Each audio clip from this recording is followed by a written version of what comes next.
Okey, Assalamualaikum, selamat pagi. Okey, ini merupakan review untuk amali satu. So, sebelum anda hadir ke poli untuk membuat amali pertama ni, kita review dahulu supaya ketika hari kejadian anda dah nampak apa yang anda akan buat nanti. Okey, lab sheet satu ni akan diberikan kepada anda melalui SIDOS. So, anda boleh ambil amali lab sheet ni dalam SIDOS yang akan dimasukkan oleh penyelaras dalam waktu terdekat. So, apa yang anda akan belajar pada lab pertama adalah mengenai alternating voltage and current.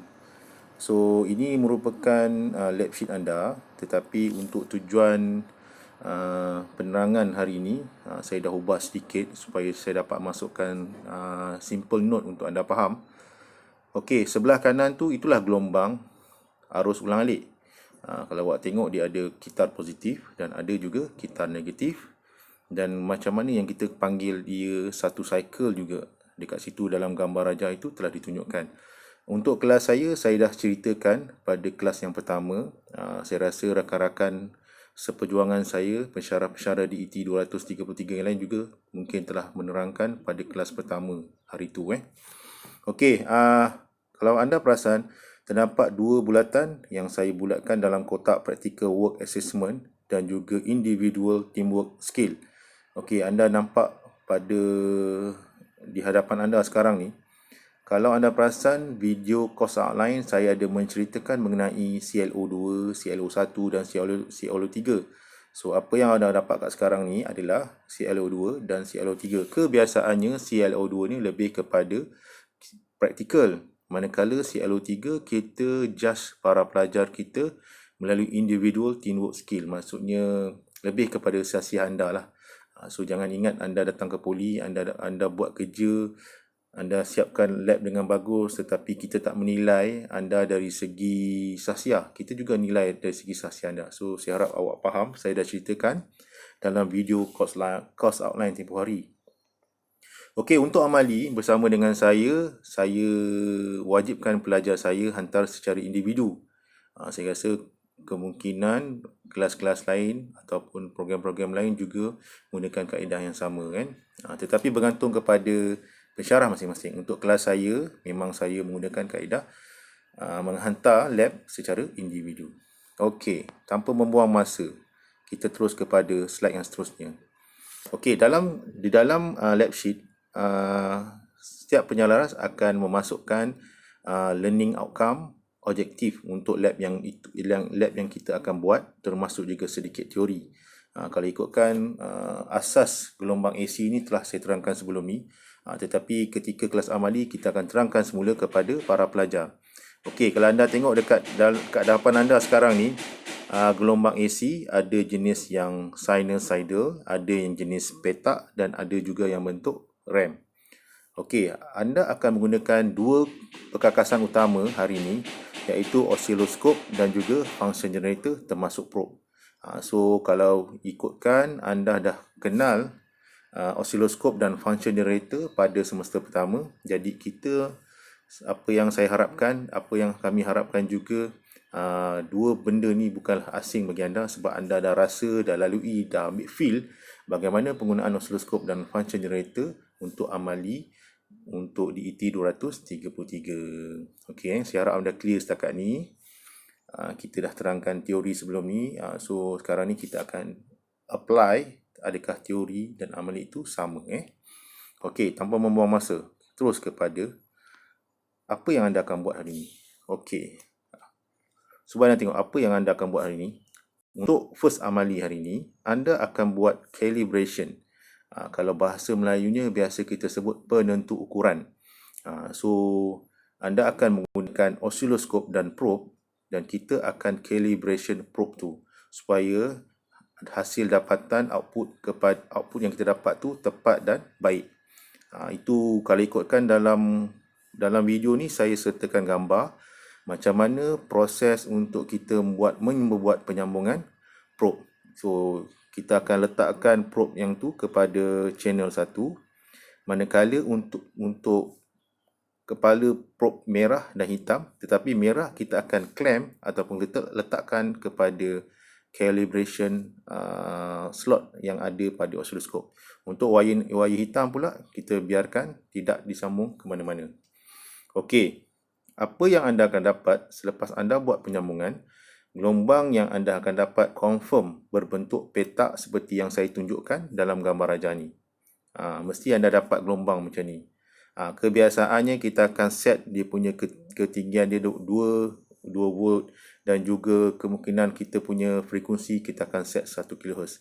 Okey, untuk peringkat details nanti para pensyarah akan mengajar anda lah untuk sebenarnya kita buat revision semula. Kita dah belajar daripada semester lepas, tapi untuk calibration ni kita akan sentiasa memperingatkan, refreshkan para pelajar sebelum membuat satu pengukuran. Kita akan buat calibration. Tak kira lah calibration untuk oscilloscope dan juga multimeter yang sentiasa kita akan ingatkan para pelajar kita. So secara detailnya para pensyarah akan mengajar anda nanti. So yang ini cukup anda tahu, untuk video hari ini cukup anda tahu apa yang anda akan buat ketika anda hadir ke poli untuk menyiapkan amali yang pertama. Okey, faham Saya harap anda faham. Tugasan pertama untuk lab 1 ni, anda akan buat calibration. Anda akan lukis pada ruangan output waveform dan juga sedikit calculation yang anda kena sertakan dekat kotak sebelah kanan. Okey ya. Okey, tanpa membuang masa, kita teruskan kepada slide yang seterusnya. Okey, macam ni. Untuk soalan yang ni, anda telah diberi satu equation iaitu Vin sama dengan 15 sin 2 pi kali 50t. So anda kena dapatkan gelombang untuk equation ini ataupun persamaan dan juga calculation. Tetapi yang menariknya, untuk contoh ini saya bagi anda, untuk tugasan ini saya bagikan anda kaedah dan jawapan supaya anda dapat memandangkan ni merupakan amali yang pertama. Kadang-kadang bila kita nak buat amali yang pertama kita lupa kan. Jadi saya belanjalah untuk amali yang pertama, tugasan yang pertama saya belanja.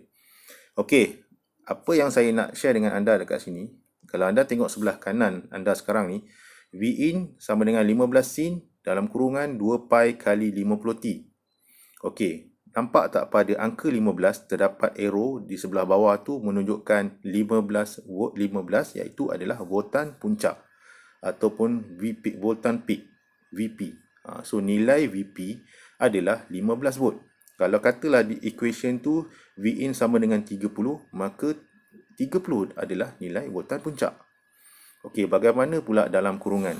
Okey, saya tinggikan sikit. Okey, jika anda nampak 2 pi kali 50t adalah satu set yang kita panggilkan dia adalah W ataupun angular velocity dalam bahasa Inggerisnya, manakala dalam bahasa Melayunya adalah halaju sudut dalam radius per second. So untuk W sama dengan 2 pi F. Saya telah ingatkan para pelajar hari itu pada peringkat pertama kelas, untuk elektrik circuit ni banyak formula-formula yang anda perlu ingat. Dan yang menariknya, formula-formula ini tidak diberi ketika kuis, teori test dan malah final juga. So anda kena hafal formula-formula yang ada. Okey, macam mana kita nak dapatkan nilai frekuensi melalui equation yang ada? Okey, tengok cara W sama dengan 2 pi F. So W adalah 100 pi. Kalau awak tengok kat situ 2 pi kali 50t. So sama je sebenarnya 100 pi t. Tapi dia pecahkan 2 pi kali 50t. Sama sebenarnya dengan 100 pi. Okey, jadi 2 pi F sama dengan 100 pi. Jadi untuk dapatkan nilai F, kita akan bawa turun nilai 2 pi tu. Maka F sama dengan 100 pi bahagi dengan 2 pi. So anda akan dapat nilai F adalah 50 Hz. Okey, senang saja kan? So kalau jika anda tak sure, tak pasti, masih tak dapat memahami, anda kena buat banyak latihan. So apa yang saya share kat sini adalah kaedah dan juga jalan kerja. Okey, habis untuk dapat nilai F. So kita dah boleh masukkan nilai F kita adalah 50 Hz. Okey, seterusnya untuk mendapatkan nilai VPP, voltan puncak ke puncak ataupun voltage peak to peak, formulanya adalah 2 kali dengan VP, 2 kali dengan voltan puncak. Bagaimana untuk kita mendapatkan tempoh ataupun period? Formulanya adalah 1 bahagi dengan F. Okey. Untuk formula seterusnya adalah VRMS, formulanya adalah 0.707 kali dengan voltan puncak. So itu bermakna 0.707 kali 15 yang kita dah dapat tadi bersama dengan 10.605. Okey, itu secara asasnya. So saya harap anda dapat bila daripada video ni anda dapat bayangan. So kalau untuk dapatkan lebih kefahaman kena buat latihan. Okey, untuk tugasan yang pertama saya belanja Untuk period kita dah dapat macam mana kita dah dapat period. Kita dah dapat nilai frekuensi, betul? So maka untuk dapatkan nilai period kita kena menggunakan formula T sama dengan 1 bahagi dengan F. Maka 1 bahagi dengan 50 Hz anda akan dapat 20 milisecond. So mudah kan? Yang penting anda kena hafal formula. Okey, frekuensi dah dapat 50 Hz, so anda masukkan saja nilai 50 Hz. Voltan puncak juga dah dapat, dah diberitahu pun awal-awal 15 volt. So masukkan saja nilai 15 volt. Manakala untuk voltan puncak ke puncak 15 kali dengan 2 sama dengan 30 volt. Dan juga yang terakhir adalah VRMS 10.605 di mana menggunakan formula voltan puncak dikalikan dengan 0.707. Okey, saya harap anda faham So nanti tak faham, tengok balik video ni, buat perlahan-lahan, buat equation yang berbeza. Okey, suka saya ingatkan, nilai VP yang ada pada equation jika kita menggunakan osiloskop, dia bukan bacaan tunggal satu semata-mata. Contohnya, kalau anda tengok dekat formula di bawah tu, VP sama dengan bilangan kotak kali dengan volt division dan juga T sama dengan bilangan kotak kali time per division. Okey, macam tu. So bermaksud nilai 15 volt yang kita dapat merupakan ketinggian kotak. Okey, awak tengok pada gambar raja output waveform tu terdapat, saya tuliskan kat situ 3 kotak untuk bahagian V, manakala untuk T untuk 4 kotak. Okey. Macam mana kita dapatkan nilai 15? Maksud 3 kotak yang bahagian atas itu dikalikan dengan volt per division yang ada pada tombol ataupun pada range yang kita sukat pada osiloskop kita. Itu yang dapat nilai 5 volt tu. Volt division nilainya ada pada osiloskop yang kita set tu. So maka nilai VP adalah 3 kotak kali dengan volt per division dapatlah 15 volt. Manakala untuk dapat period adalah ataupun time ataupun masa 4 kotak. 4 kotak yang sebelah ke sana tu, 4 kotak kali dengan 5 milisecond. Time scale tu, time division tu kita dapat juga pada probe, pada julat ataupun pada sengat pada osiloskop. So kita dapat nilai 5 milisecond. So bermaksud 4 kotak kali dengan 5 milisecond kita akan dapat 20 milisecond. So saya harap clear So benda yang apa yang saya ceritakan dengan anda hari ini, benda yang anda akan sentiasa gunakan untuk subjek di IT 233. So lab 1 macam ni juga kaedahnya, lab 2 dan ke atas tu lebih kurang macam ni. So anda kena familiar bagaimana untuk kita membaca gelombang di osiloskop dan juga bagaimana kita nak baca juga equation yang diberikan. Sebagai contoh untuk tugasan dalam amali pertama ni adalah Vin sama dengan 15 sin 2 pi kali 50 T. Untuk lebih kefahaman, sila buat lebih latihan ataupun tanya kepada pensyarah anda. Okey, dah habis tugasan pertama, kita pergi tugasan yang kedua. Okey, untuk tugasan yang kedua, saya ada mention dekat atas tu rujuk contoh sebelah. So maksud saya rujuk contoh sebelah yang ni lah.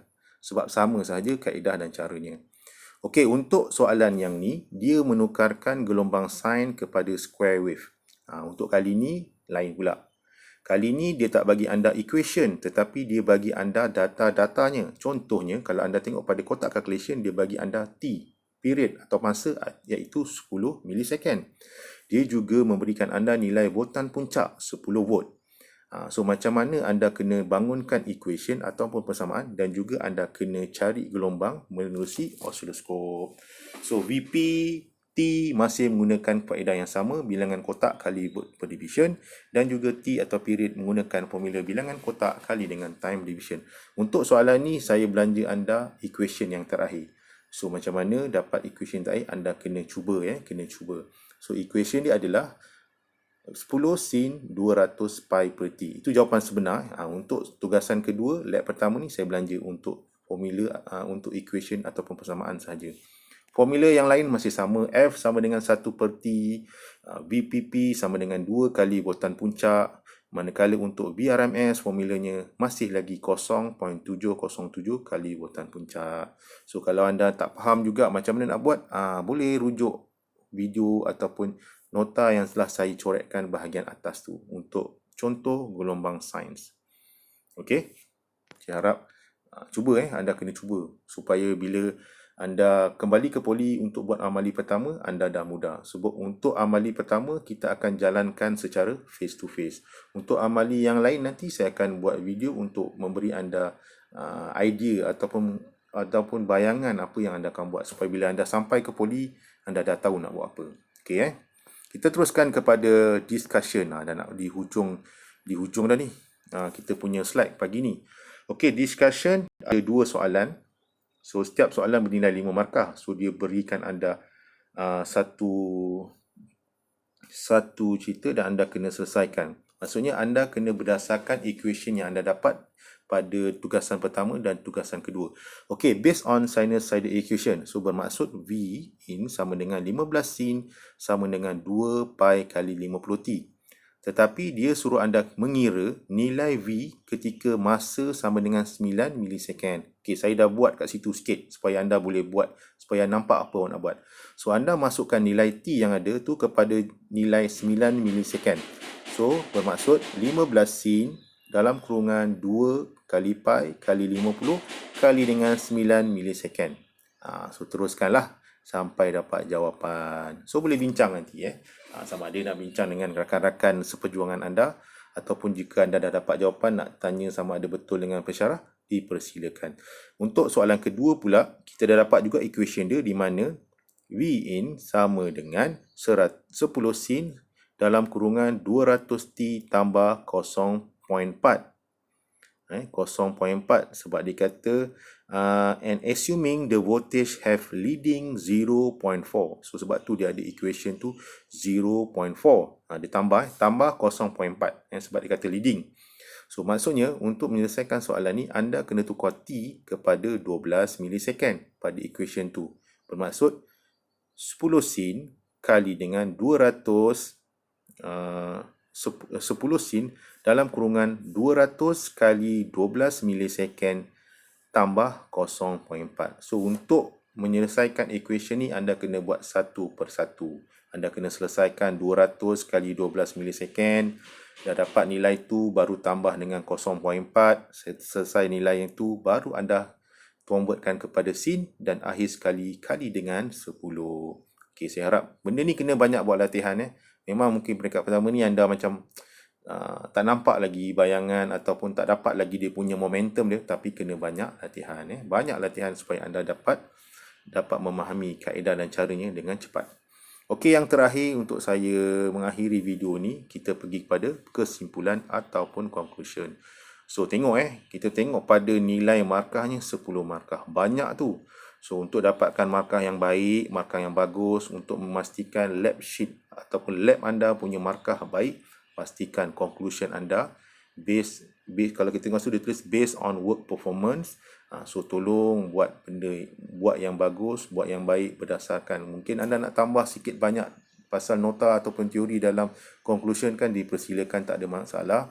Bagi saya tak ada masalah, terpulang kepada pensyarah anda masing-masing. Tapi bagi saya tak ada masalah anda nak tambah sikit. Sebab 10 markah tu, untuk nilai 10 markah, kita nak memberi nilai yang bagus, anda kena beri yang banyak, beri yang baik. Tak bolehlah 4-5 baris. Kalau anda tengok kotak tu kecil, markah anda kotak kecil, anda pun buat 3-4-5 baris. So macam mana sebagai seorang pensyarah nak bagi markah yang baik? Apa yang dapat saya cadangkan, kebiasaannya untuk para pelajar saya mohon diorang tambah satu keping kertas lagi untuk memastikan diorang dapat menulis lebih banyak. Janganlah tulis yang mengarut-garut kan. So tulis yang berkaitan. Kalau kita tengok kat situ, penyelaras dah maksudkan based on the work performance. Bukan performance based on the work perform. So apa yang awak buat hari ni boleh masukkan. Tapi bagi saya tak ada masalah, tambah sikit teori supaya dapat markah yang baik 10. Markah tu besar, sangat besar, 10 markah. Kalau anda buat 3-4 baris, susah untuk saya bagi anda markah 8 hingga ke 10. Okey, itu sahaja dari saya. Saya harap review untuk amali pertama ni anda dah dapat gambaran. So ketika anda sampai ke poli untuk kita lakukan amali pertama dapat berjalan dengan lancar. So itu sahaja dari saya, Cik Am. So Assalamualaikum dan salam sejahtera.